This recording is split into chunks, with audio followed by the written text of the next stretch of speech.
23 hari saya diuji oleh Allah Subhanahu Wa Taala sakit.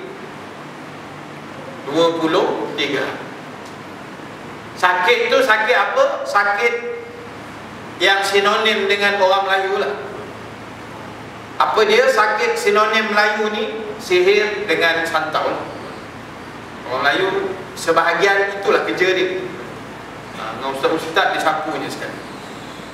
Jadi bila saya sakit tu, daripada tengkuk belah kiri saya belikat sampailah lengan kiri saya jadi tak selesa, lenguh, berdenyut, kebas. Kemudian saya rasa macam ada orang berpaut lah, macam ada 2-3 orang bergayuk je dekat lengan. Adalah benda tu kan, adalah benda tu. Jadi 23 hari tu saya tak kuliah pasal jadi malas. Kalau kita rasa badan kita ni berat sangat, nak bangun pun susah kan, pasal macam ada orang gayung. Tapi Alhamdulillah makan okey. Itu yang kita tak tahan tu kan. Selera makan dia tak kacau. Ada orang kena santau tuan kurus, muntah darah. Saya tak ada sampai muntah darah tu, tapi jadi malas. Bila ambil air semayang, saya tunduk aja dekat paip tu, rasa tanggal bahu ni. Yang tu saya. Sehinggalah ringkas cerita dia, saya nak cerita yang 2 benda besar tu saya dapat hasil saya sakit. Tu saya nak kongsi. Sehinggalah pagi subuh hari Ahad, satu hari dah hujung-hujung, hari ke-22 macam tu lah. Jadi pagi subuh tu saya berdoa pada Allah. Saya kata, ya Allah, ya Tuhanku, hari ni aku nak minta satu saja. Kau tolonglah hantar mana-mana hamba Engkau yang ada atas muka bumi ni, bawa dia datang jumpa aku. Dia boleh ubat dengan izin Kau, aku ni sembuh. Sebab yalah, saya kata aku nak sambung kuliah, lama dah cuti. Alhamdulillah tuan-tuan, Allah makbulkan doa saya. Pagi Ahad tu juga saya kursus haji di Gombak lah, tempat saya. Habis selesai kursus haji pukul 11, datang satu jamaah haji yang ikut kursus. Saya tak ada buat announcement pun. Saya tak ada kata siapa yang pandai ubat jumpa saya, tak ada. Saya ceritalah saya sakit tu, tapi saya tak sebut siapa yang pandai-pandai ni datang, tak ada. Tiba-tiba dia datang, dia kata, Ustaz, saya boleh cuba bantu Ustaz. Jadi Alhamdulillah dia pun rawat saya, dengan izin Allah sembuhlah. Kaedah rawatan dia tu zikir, kemudian dia ada bagi minum madu. Rentetan daripada itu, Alhamdulillah sampai hari ini syukur pada Allah, selesa dah, elok dah semua. Bisa-bisa tu adalah sikit-sikit tinggal lagi, tapi 90% nya okey. Hasil daripada rentetan itu, hikmah dia ialah saya dapat 2 benda besar yang saya nak kongsi pada tuan-tuan, dan saya dah kongsi pada semua kuliah yang saya punya. Sebab sini dah lama tak datang, saya kena kongsi juga. Baik, yang pertama, hasil saya bersembang, belajar, bercerita dengan ustaz yang berkenaan. Dipesan pada saya, apa yang dia pesan pada saya nak pesan pada tuan-tuan. Sama je pesanan. Dia kata, ustaz, dia beritahu kat saya, kalau ustaz ada apa saja masalah, dia kata jangan tanya manusia. Ustaz tanya Allah terus. Saya kata, pasal apa tak boleh tanya manusia? Dia kata bukan berdosa Ustaz tanya manusia ni, tanyalah. Tapi bila tanya manusia, nanti jawapan dia banyak sangat. Tanya 5 orang, 5 jawapan. Tuan-tuan tanya saya, Ustaz, apa tema baju raya saya yang terbaik untuk tahun ini? Saya confirm jawab hijau.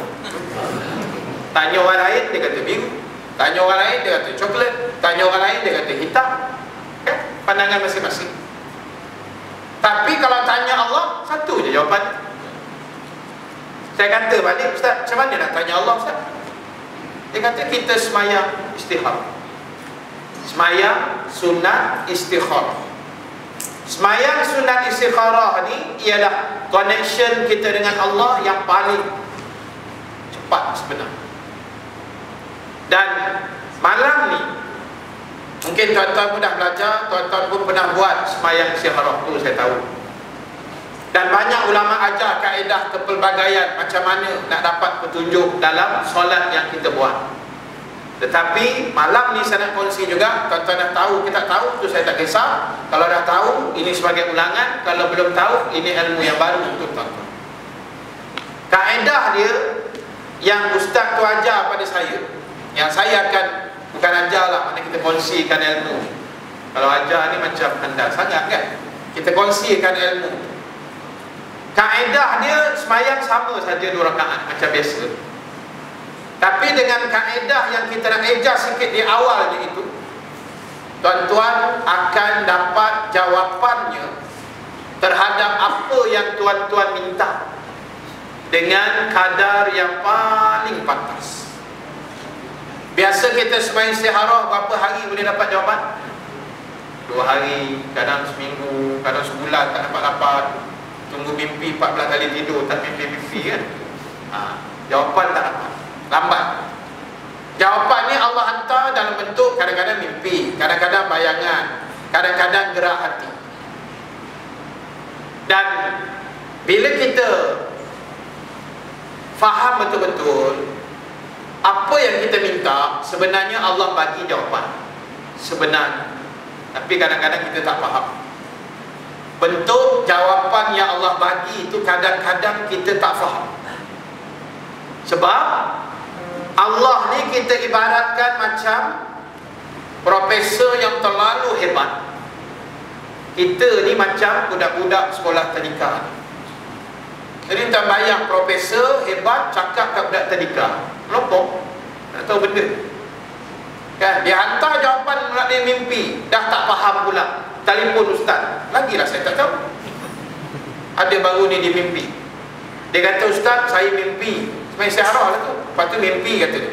Saya mimpi dalam sembahyang, dalam tidur tu, saya tengok isteri saya dengan kawan dia duduk tepi laut. Saya pun ada kat situ sekali. Tiba-tiba mari ombak yang besar, macam tsunami lah ustaz. Dia gulung semua isteri saya tu, yang dia tak kena pun. Gulung isteri saya dengan kawan dia. Saya ingat mati ustaz. Tiba-tiba timbul balik isteri saya hidup. Apa makna itu ustaz? Tanya kat aku, mana aku tahu. Saya kata maknanya isteri entah selamat daripada tsunami itu. Itu aku boleh jawab lah kan. Kalau tanya apa makna, aku tak tahu. Susah kan. Allah hantar jawapan tapi kita tak faham. Sebenarnya Allah dia hantar jawapan, tuan-tuan tahu banyaknya dalam bentuk macam mana. Allah hantar jawapan yang kita nak tu banyak dalam bentuk gerakan tubuh badan. Dia panggil body language. Yang tu. Contoh duduk tak duduk, pernah tak tapak tangan kanan tuan-tuan kata? Orang Melayu kata apa tu? Sama je jawapan. Nak dapat duit, padahal tabung lah dulu. Nak keluar duit, bukan nak dapat duit. Jadi tapak tangan gatal. Pandai-pandai nak kata nak dapat duit tu. Nampak? Signal tu Allah bagi. Tapi kita pandai-pandai pula terjemah suka hati macam tu kan. Sebab tak tahu apa nak diterjemahkan tapak tangan tu gatal. Kadang-kadang Allah kenyitkan mata kita sebelah kanan, kenyit yang besar pula. Pernah berlaku? Telinga kita berdesing. Pernah? Itu sebenarnya semua signal, tapi kita tak faham. Kadang-kadang kulit ni, daging kita gerak je setempat kan. Menggoyang, kita tengok dia apa hal ni. Macam nak mati pun ya, tak rasa kan ada menggoyang je daging tu. Kita tangkap pun bergegar dengan tangan sekali. Signal. Tapi kita tak faham. Sebab Allah tu terlalu hebat. Jadi sekarang ni tuan-tuan, saya dapat ilmu tu, saya kongsi dengan tuan-tuan. Tuan-tuan nak kongsi dengan siapa-siapa, silakanlah. Dia alu-alukan.